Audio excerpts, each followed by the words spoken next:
Real Madrid went up against Real Sociedad in the semifinals of the first leg of the Copa del Rey. Yeah, and so Real Madrid, they come out with a victory here in an away game against Real Sociedad with stars like Valverde and Kylian Mbappe not starting this match. And here we can see the starting lineup. Endrick finally got a start, same with Rodrygo. Main issue with Real Madrid for me and for a lot of people in these past couple months was mainly Rodrygo and Endrick not getting any minutes at all. Rodrygo hasn't had a single minute in the past 5 games before this match, and now he finally got started. He got a good amount of time, 84 minutes into the game.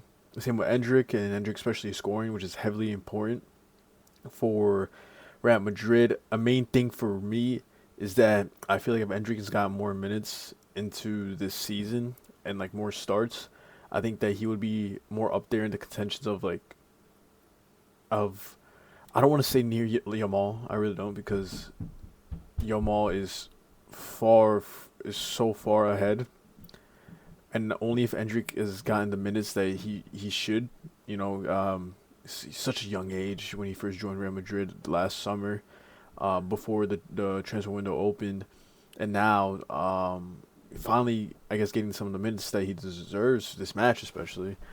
I really think that he can prove it, because every time he stepped onto the pitch in the Copa del Rey game, or getting substituted on, he's done something. He's done it in the Champions League, in the Copa del Rey, and he needs just more minutes. He needs to, you have these star players that play week in and week out. You need to make adjustments, and that's why you have a bench. And Real Madrid has such a strong bench that they just don't use. Especially Carlos Ancelotti, sorry. So, that was the thing. Lunin, amazing performance from Andrew Lunin. For me, I felt like he got robbed for not playing the Champions League final, even though Courtois played really, really good. I just think that he had the right to play the final. He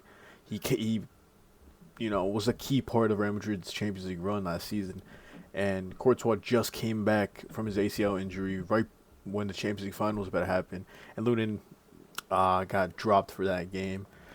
Asensio was tried right back this match, and he got substituted out from it's hard, you get any chances like that with the accusations that he's having. Nothing's confirmed yet, so it's all gone. It's in his head. He's people saying he's older. Of course, he's 22 years old, but he's still young, and this is his first ever season, and he's only played 15 games for Real Madrid, 20 games for Real Madrid, maybe even less, and it's hard. He's a rookie. He's his first season into this, so really want him to try to adapt. He needs to get used to fans. Really, he kept his cool, but going on from now, this is not gonna be the only time you're gonna get chances. There's still a lot of teams. La Liga is really a toxic league. Anywhere is a toxic league, really, but La Liga, especially with all the stuff that's been happening with Vini, and people saying that he does it to himself because he aggravates them, but still La Liga is still one of the most racist, I guess, types of leagues out there. And Real Sociedad, no one really had them coming into the semis. They look really poor in La Liga at the moment. For me, I think they have such a strong and underrated team. You have the likes of Rosario, Kubo, Zubamendi, and Real Sociedad.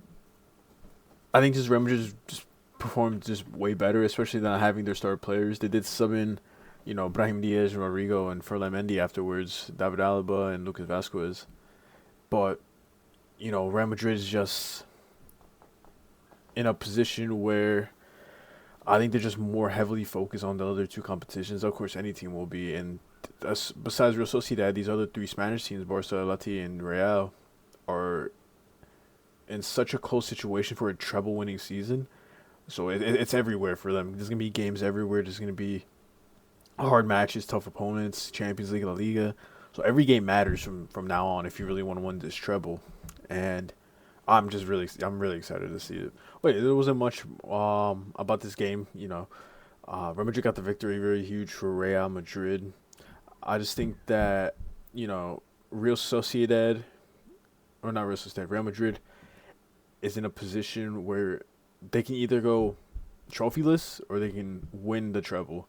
And it's just a weird position where Real Madrid is right now. Sure, if you want to count the other two trophies, I do count personally trophies like those, like Community Shields, Super Cups, whatever you like to call it. I do think those are trophies because you put yourself in a situation to head to that. Sure, it's no Champions League final, it's no La Liga, it's no Premier League, it's none of that.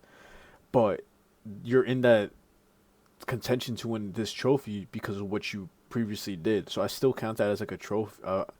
Nowhere near the Champions League, like I said before, but it's a trophy. So like Arsenal, people say he's only won one trophy. The FA Cup years ago, I think Arteta has two.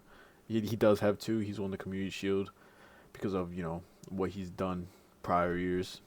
I mean, I think City won the treble that season, and the only reason they were in that final is because he placed second in the league. So, but either way, I still think it's still a trophy. So, Madrid, they're not trophyless this season, but if you want to count the big three in Spain, then sure, they might go trophyless. But I do think Real Madrid are going to make it to the final. I think the finals is going to be very, very tough because, it's a good Barcelona team, such an underrated Atletico team. We're going to talk about that in the other part with the Barcelona v Atletico game. But yeah, this was pretty much here for Real Madrid versus Sociedad, the semifinals, first leg. And yeah, let's head into the next one.